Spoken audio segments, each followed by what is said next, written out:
یہ ایک بڑا مبارک دن ہے اپنے نبی صلی اللہ علیہ وسلم کے متعلق، اور آج اس دن کے متعلق جو بات کروں گا، میں نے رحمت للعالمین اتھارٹی بنائی۔ مقصد اس کا کیا تھا؟ رحمت للعالمین اتھارٹی کا مطلب یہ تھا کہ اسکالرشپ آئے اور وہ کام کرے اس پہ، تاکہ اپنے یوتھ کو تو بتائے، کیونکہ اگر آپ نہیں بتائیں گے ان کے اوپر تو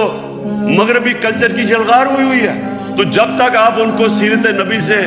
ان کو مضبوط نہیں کریں گے، وہ کیسے یہ جو اتنا آنسلاٹ ہے ایک وہ کلچر کا جو بالکل مختلف ہے ہمارے دین سے، ہماری تاریخ سے، ہمارے کلچر سے،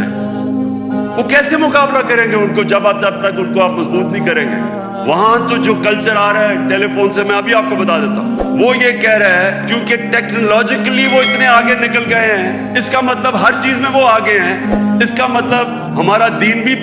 آؤٹ ڈیٹ ہو چکا ہے، ہمارا کلچر بھی آؤٹ ڈیٹ ہو چکا ہے۔ تو بےچارے ان کو کاپی کرنا شروع کر دیتے ہیں بچے، اور غلطی ہماری ہے کیونکہ ہم ان کو بتا ہی نہیں سکے کہ دوسرا ہمارا ہے کیا، جو علامہ اقبال کوشش کرتے رہے۔ تو یہ رحمت للعالمین اتھارٹی کا مقصد ہی یہ تھا کہ ہم ابھی سے اپنے بچے، کالج اسٹوڈنٹس، یوتھ کو تیار کریں۔ 21ویں صدی میں آپ نے کیسے آپ نے فیس کرنا ہے دنیا کو۔ میں آج اس دن پہ اپنی ساری یوتھ کو کہتا ہوں کہ اگر ہمارے ابھی تک ہمارے ایجوکیشن سسٹم آپ کو تعلیم نہیں دے سکا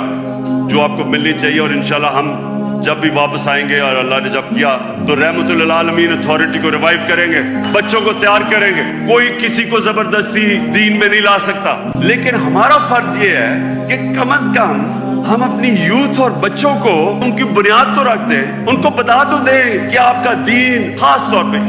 شروع ہمیشہ سیرت نبی سے کریں، اس کے بعد قرآن کی تعلیم دیں۔ پہلے مجھے نبی کی سیرت میں نے پڑھی اور سمجھی، ان کی تاریخ، ان کی زندگی، پھر مجھے قرآن کی سمجھ آئی۔ تو دونوں پڑھانی چاہیے، لیکن ابھی سے ہی میں اپنے یوتھ کو اب کہتا ہوں کہ کتابیں پڑھیں، نبی صلی اللہ علیہ وسلم کی زندگی پڑھیں، سمجھیں کہ وہ دنیا میں کیا ہوا تھا، کبھی دنیا کی تاریخ میں ایسا فینومینا نہیں آیا۔ اور اس کے بعد جو پھر اللہ آپ کو ہدایت کرتا ہے، نہیں وہ آپ کی قسمت ہے، لیکن کم از کم اس سے آپ تیار ہو جائیں گے دنیا 21ویں صدی کا مقابلہ کرنے کے لیے۔